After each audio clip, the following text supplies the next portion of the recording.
Hello and welcome to this session looking at quality management systems and specifically those based on something called ISO 9001, which is a globally recognised standard talking about quality management systems. My name is Roger from Episode ISO Consultants.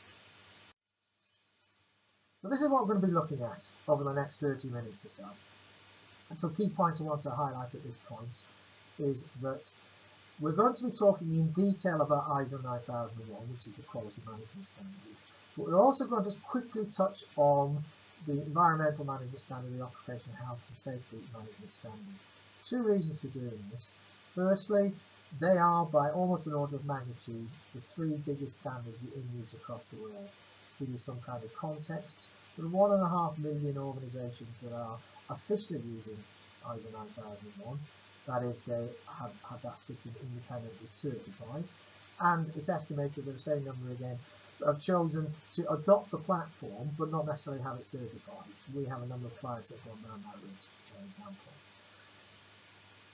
Secondly, we're going to touch on them because you'll see later on the standards are structured in a very specific way to enable you to bring any management task that needs thinking about together in an integrated way, and we'll be talking about quite how that comes together as we go through.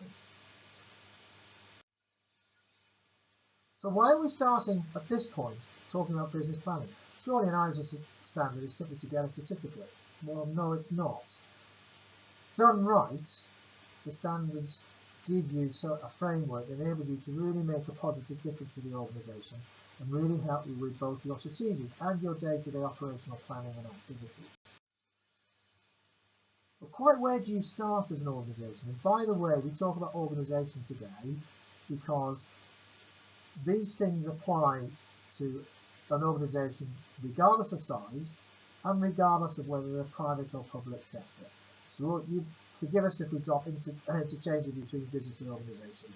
It's the entity that we're talking about. Anyway, any entity does need to have some kind of planning framework, to have a strategic idea of where it's going, set itself aims and objectives, and then obviously complete the detail that sits behind that to put in place operational systems and processes so it's able to do what it's setting out to do.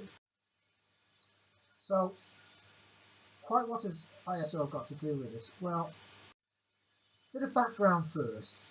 International Organisation for Standardisation is a not-for-profit organisation headquartered in Switzerland that brings together over 163 representative bodies, one from each member country. And for the British audience listening today, our representative body is BSI. And the concept behind it is bring together experts in the particular field that's being considered, be it health and safety, quality, environment, and so on, and really identify what's the best practice in this field today. And then let's codify that, let's put that down in some meaningful way so that we can impart and relay that best practice to whoever needs to understand it. Just what are ISO standards for? Well, the first thing to highlight is this is not trying to tell you how to run your organisation. Organisations vary hugely in terms of size, complexity, what they do, where they do it. The whole point to ISO-based management systems is that they're intended that any organisation can make use of it, from ourselves as a management consultancy headquartered here in Yorkshire, through to an oil and gas company, a waste recycling company. We have a client that makes flash and contact lenses. The whole point is that the principles that we're about to go through can and should be applied to any organisation. What the standards are proposing, however, are that there are core systems and processes that need to be in place for things to work effectively. It's not telling you necessarily how to do things, and we'll talk about that in more detail later on. It just says there are certain fundamentals that do need to be in place, and we will highlight those in later parts of the seminar. Now let's touch on some fundamental principles that sit behind all management system standards. There are two of them. The first is that you take a risk-based approach, and this is at whatever level you're talking. So at a strategic level, understand at the corporate level, in the global sense, as well as down in the micro of the business itself, the key things, the key issues that are affecting the business, and what potential opportunities as well as threats face the organisation. Once you've done that, they want you then to start thinking about having a structured system, they call it systemization, but putting in place systems and processes, understanding how they interact, and capturing them in sufficient detail that they're not onerous, not a book that sits on a shelf and it's never get read, but is a meaningful guide to how things are done with the organisation, that a new starter can pick up and read and quickly understand how things work, what their role is within that organisation.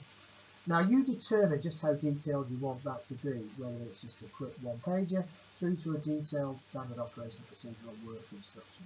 That decision is yours. This is all meant ultimately to lead to the concept of plan, do, check and act. It's not rocket science. Have a plan, set yourself some objectives within that plan, implement that plan whilst you're running the systems and processes business as usual. Take the time to review how it's working, measure it. Typically an internal audit is something that is a tool that people use to do that. Then take whatever information you have to hand, sit back as a management team periodically, think about how things are working now and how they can be improved. This is all leading to the ultimate aim, which is a great stable state operational environment with an ongoing focus on continual improvement. Now, a key point to highlight at this time is that typically people start this journey somewhat reluctantly. It will be because they're wanting to go into a new market where the expectation and the requirement is that you're ISO certified, or an existing client has said, look, we're now putting in place processes that require our strategic partners and providers to be ISO certified. So typically people start this thinking it's a bit of extra red tape and it's going to get me a sales certificate called an ISO accredited certification. Not so. Done right, it really empowers you to do a number of things. First of all, get things in a solid grounding now and keep it working the way you want it to work. We have a lot of clients that are wanting to take the organisation to the next step. They're passing it on to the next generation. They're needing to bring in more employees, maybe at a managerial level. And doing it the way we've done it, not necessarily having it written down, is not an effective way of making that happen. You need to capture how things are done, set guidelines, set benchmarks and so on, so that people working within the business know what to do and how to do it, what exactly is expected of them. This then allows you to have two things. First of all, that recognised structure, so you have things doing in a standard repeatable way. By doing that, you're then able to delegate stuff away from you. One of the challenges all of our clients face is they're too busy working in the business to work on the business, and frankly, going through this process forces you to step back and think about how things are working. And then ultimately, of course, by doing that, you'll have the tools and techniques to think about how to do it bigger and better. So let's jump now into a bit more detail around how ISO management systems are structured. You can see there on the right hand side there are a set of 10 what they call clauses. Let's call them sections. And really they fall into two distinct parts. The first is that, as we alluded to earlier on, it talks about how you should structure and administer the system.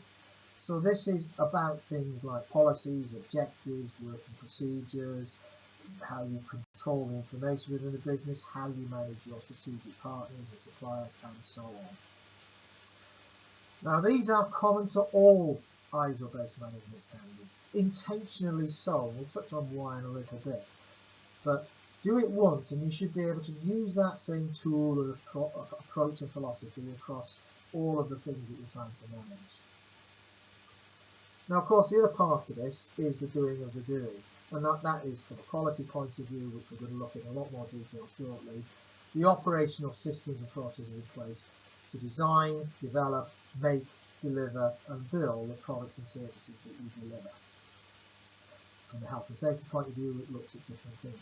So, as I say, it breaks this down into two distinct bits. Now, an important point, of course, is you need to understand how they interact. and how you control all of this as it's going on. And we encourage our clients to think about this as a user manual. How are you going to capture what people need to know? Now, for what it's worth, that diagram on the right hand side is an extract from an ISO document. It's called Annex SL. Don't need to worry about technology and thinking behind it.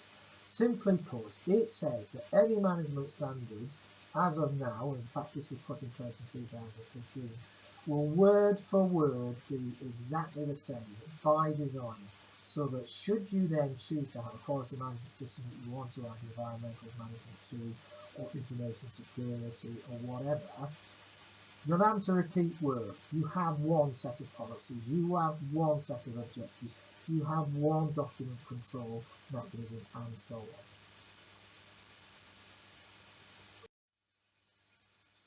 Which leads then to this concept of integration, put there with other standards and the real world.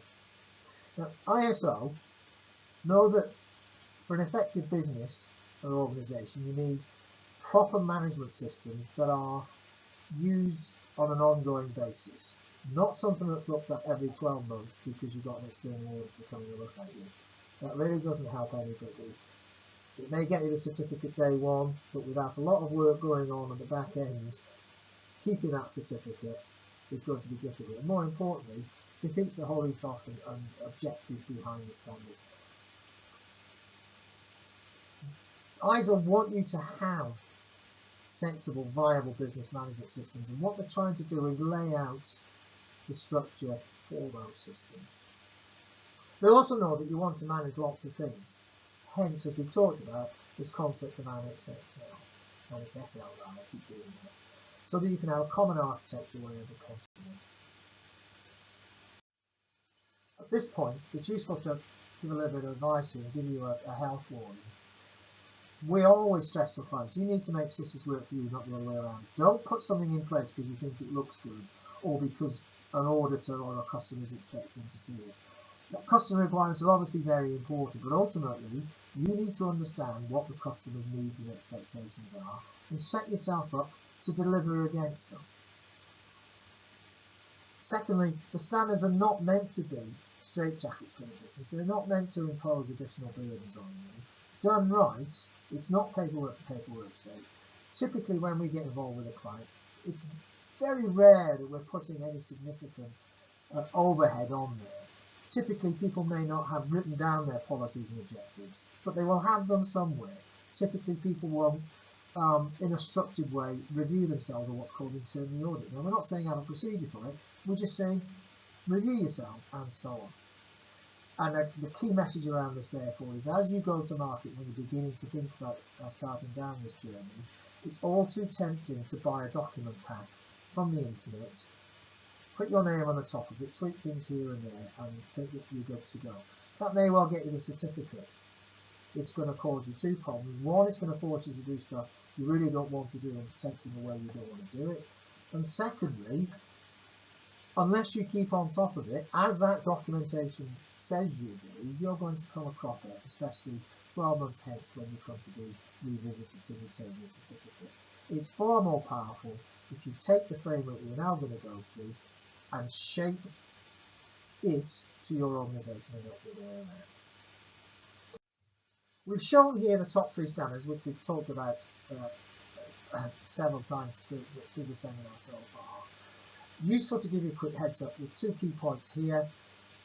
Those 3 standards represent, probably by order of magnitude, the most widely known and used standards globally. To give you some context, the Quality Management Standard is officially used by 1.5 million people. That's 1.5 million organisations that have been formally what's called certified by recognised bodies. It's estimated there are at least the same number again of organisations that have adopted the philosophy and the architecture, that have not necessarily gone for certification. We have several clients that do that. They're saying, we don't need the badge of honour, we need a sound operational management system, and that's best practice. Second thing to note there is that, oh, there's a typo. What if anybody notices what the typo is? I'll tell you in a second. The standards changed significantly in 2015. That Annex SL that we looked at was put in place. couple of key things that were put in place. The first was the intent now is you always will start at the corporate level for your reason of existence. They call it context of the organisation. Let's not worry about what their phraseology is. What they're saying, and we'll talk about it in more detail, is what do you do, why do you do it, and who is interested, who are the stakeholders, and everything should be geared toward that end. The deliberate mistake, that's not that it's deliberate, is that OSHAS, which is the health and safety one, interestingly is not an ISO standard. It's adopted globally, but it's actually a British-based standard. And it's actually 2007, not 2015. Sometime in the next 12 to 18 months, that will actually become ISO 45001, and we'll give you some more information on that later on. So let's now get to the core of what ISO 9001 is all about. Key message from day one is it's the core standard for all others. Not that you can have an environmental system, you don't have to have quality in place before you do others, but they all follow the same philosophy and architecture. We're going to go through in a lot more detail what all of those various subjects are, so we won't talk about it now. Now, we talked earlier on about those 1 to 10 sections or clauses. We're going to ignore the first 3 today. We'll be doing another seminar on them, but they are talking about guidance and definition, so they're not something that you are measured or audited against. 4 through to 10 are. So let's first of all talk about section 1, or section 4, or clause 4, which is known as concepts of the organisation. Well, as we touched on earlier on, people in the real world will call that business planning, the strategic business plan, the reason for your existence. So really what's being asked there is why does the organisation exist? Who are the stakeholders? In ISO language, the interested parties. What do they want from the organisation? Their needs and expectations of the organisation. What does the organisation do, or more precisely, what is the scope, where it does it, who does it, and so on. And then at the more granular level, how does it do what it does? And those are known as systems and processes. So section 4 is all about capturing the strategic understanding of the organisation, what it is, who's interested, and what its objectives are. The next section talks about leadership, and it's synonymous with what you might think of as leadership as well. It's asking you to understand and put in place a level of commitment at the senior management level downwards. Why start with the senior management? Well, there's really 2 reasons for that. One, culturally, the look, feel, and whole ethos of an organisation is set by the senior management. And then secondly, and perhaps as importantly, it is the senior management who control the resources, be that human resource, be it infrastructure, whatever it may be. They control the budget. So unless they're fully committed and resourcing it correctly, it's not going to work. They want leaders then to set policies and objectives, ideally across the organisation, so at the board level, right down to individual employee level. Make sure that everybody's KPIs, their objectives, are aligned to those organisational goals. Want you to communicate across both internally and externally what you do about quality, what your attitude and policies are. And somewhat procedurally, but nevertheless very importantly, be clear on what the roles and responsibilities are within the organisation and what the skills and competences required for those roles and responsibilities are. Set up the organisation from a people point of view to be able to deliver against the requirements. So that's section 5, leadership. Section 6 is planning. Again, it's a synonymous phrase. It is what you think it means. We talked earlier on, take a risk-based approach to everything, so understand the risks and put in place systems and processes and action plans to mitigate those risks and where there are opportunities, capitalise on them.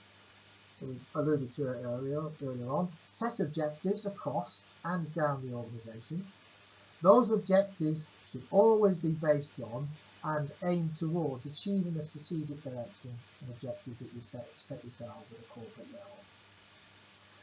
Then obviously in detail begin to plan how you are going to achieve those objectives. And an interesting point, that this is a relatively new one within the standards, but very important, is control change. When a material change happens to the organisation, you acquire a new entity, you open up a new facility, take the time to think about the ramifications of that across the organisation from a quality perspective and so on, from an environmental, if you have environmental management within the system as well. So manage that change. Not saying have a change management procedure, just think about the consequences and make sure that you cover the bases. Section 7 is entitled Resources. We talk to clients about the support that sits within the organisation. Well, just quite what's that all about? Well, this really breaks down into these areas highlighted there.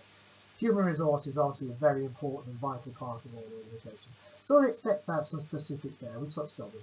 Identify the roles and responsibilities. Identify what skills and competences are required. Understand how you can identify when you're recruiting staff the right people. Have they got those skills and competencies? How do you assess them? How do you maintain their competency? So what training is required? So that's it from a people point of view. From an infrastructure point of view, what plant and equipment is required, what buildings are required, how those plant equipment and buildings are maintained, make sure they're fit for purpose, if calibration is involved, make sure that things are calibrated, and so on. Planned maintenance, in essence. Working environment is talking about ensuring that your employees have a sound environment to work. So, for example, one of our clients is a contact centre.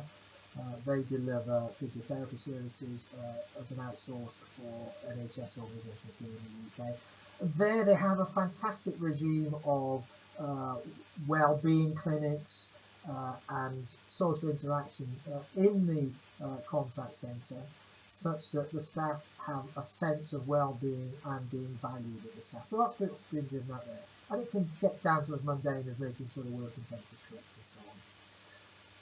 Very important point here, talking about the supply of resources. And that is especially true when you're starting talking about key partners as subcontractors. If you outsource a significant or anything that's important in your product or service, you must control as best you can how that third party does what it does on your behalf. So you're expected to have a rigorous mechanism for appointing those partners and suppliers and reviewing their process and their performance on your behalf. Final point here, there's a bit of talk about organisation knowledge, and this falls into two areas. We've touched on one, roles, responsibilities. But what they're driving at here is don't have a single point of weakness or concern.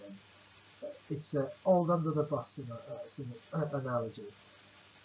Have you got any one person or group of people that if they're not around and something untoward happens, you're stuck? Put something in place to address that. Cross-train other people and at least capture, one way or another, the information that they know, making sure that it's not lost if they're not around. Section 8. So take a step back a second. What we've covered so far is the same in every other management system that you'll come across going forward from ISO. Section 8, 9 and 10 are different according to the standard because this is the operational side of things. We're going to delve now in detail in the ISO 9001 quality management requirements. So in section 8 in 9001 is titled Operations, and indeed it is Operations. What they're saying here is plan them and control them. Now, before we delve into those various bullet points there, it doesn't determine what key systems and processes you should have. You determine that. What the standards require of you is that you understand what the systems and processes are, how they interact. So, for example, a customer inquiry becomes a quote, becomes an order, becomes a working instruction, and so on. So it's at that level, understand how all that hangs together. So then they want you to understand what the inputs and outputs are for each particular system or process, how you control that process, what quality control mechanisms are in place, and who is responsible for that process so they can manage that process on an ongoing basis. And those are the only requirements. So we approach this helping people get their thoughts in order. We follow the journey of a client or a customer through the organisation. How do you go about finding out what the market wants? How do you then design and develop your products and services? We touched on earlier, how do you control key suppliers and contractors? How do you then make and deliver what you do? How you can control all the quality elements, and you know what you require in terms of quality control and quality checks within your processes and products. And they want specifically to have a mechanism in place that if you identify defective product services, how can you either recall that or take it out of the production environment such that only product or services made or delivered to the standard you want them occur.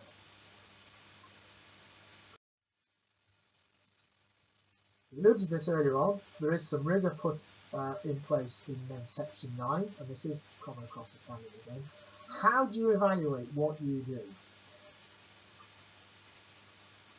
What they're asking for here is that you make this as smart as possible, so that you are able to objectively measure the key things in your opinion that need to be measured.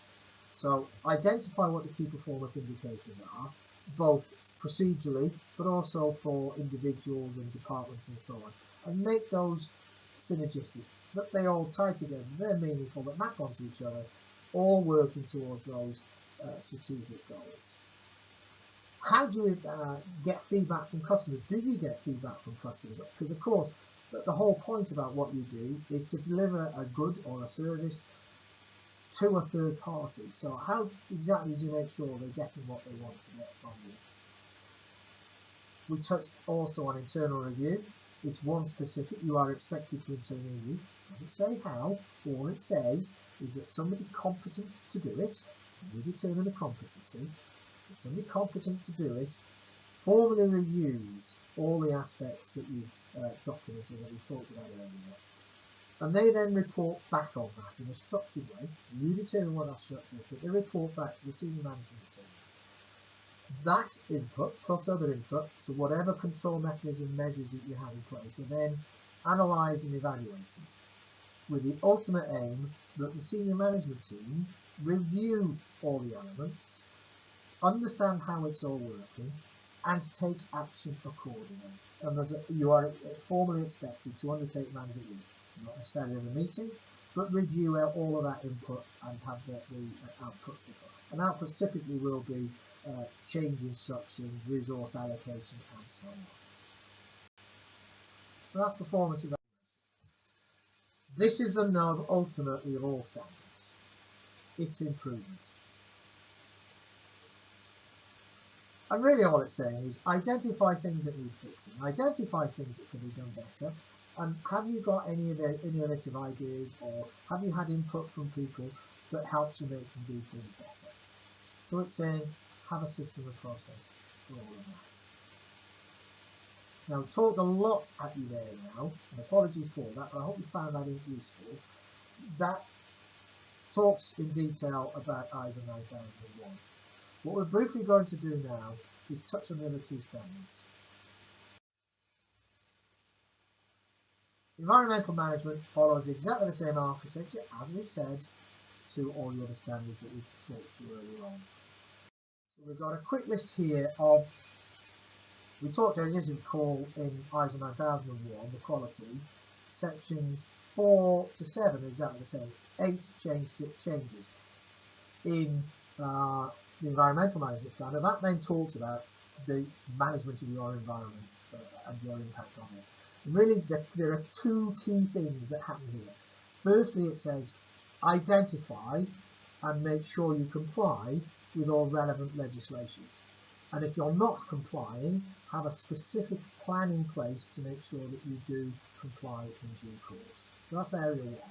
The other area it says is identify what you do or potentially do that does or potentially can affect the environment. And those are called your environmental aspects. And by the way, you can have positive environmental aspects as well as negative.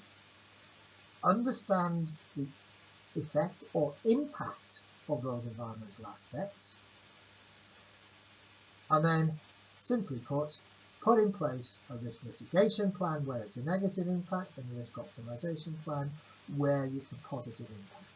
So have an understanding environmental aspects and impacts and have a plan around that. Importantly, those plans need to take in really two states, what's known as normal or stable states and emergency situations. So if you're a chemical plant and you have a squeeze, just what are you going to do? You must have a plan in place to address that to minimise the negative environmental impact. And that's really, it sounds simple to do, depends. If you're a management consultant like ourselves, our environmental footprint is relatively low. So we have procedures in place to make sure that we allocate consultants on as best we can geographic basis. So somebody that's as close as possible to the client. So we reduce the carbon gases produced from vehicles, for example. You yourselves will understand better than us what we do that affects the environment. So that's it. Finally, occupational health and safety kind of draws on what we just said for both quality and environment. Sections 8 through to 10 talk about identifying the real and potential risks in the key things that you do, assess those risks, measure those risks, and in a specific way, it's called the hierarchy of control. It says the best thing to do is simply stop doing it. The least best thing to do is provide training and, if necessary, personal protective equipment or PPE. And there are 3 steps in between in the hierarchy of control. So identify the risks, put in place risk mitigation plans, and we mentioned earlier on, understand here health and safety legislation that applies to your organisation. Do you comply? If not, why not? And what are you doing to comply with it? And again, they want you to have mechanisms for dealing with emergency situations as well. Monitor and measure your performance, investigate incidents should any occur, and continue to improve that. And we touched on this earlier on. OSHAS 18001, sometime in the next 12 to 18 months, will become ISO 45001. Just to recap, we talked earlier on about integrated management. So what exactly does that mean? Well, hopefully now you're beginning to understand what we're saying is the first chunk, how we manage all of this, is going to be the same regardless of what we are managing. So we're going to undertake, you may choose to do one internal audit looking at quality, environment, health and safety, information management, security, whatever the subject matter at hand. You can choose not to, but it is one efficient way of doing it. You'll have one set of objectives. You can have one management review session. If you choose to have a meeting, just one meeting. Don't have 3, one for quality, one for life, one for health and safety. All of these interrelate anyway. So the architecture is specifically meant to be able, you can deliver that. So at the core inside of those arrows are the management system, policies, objectives and procedures, and then hanging around it are the various things that you're doing. It could be, as I said, quality, production and so on.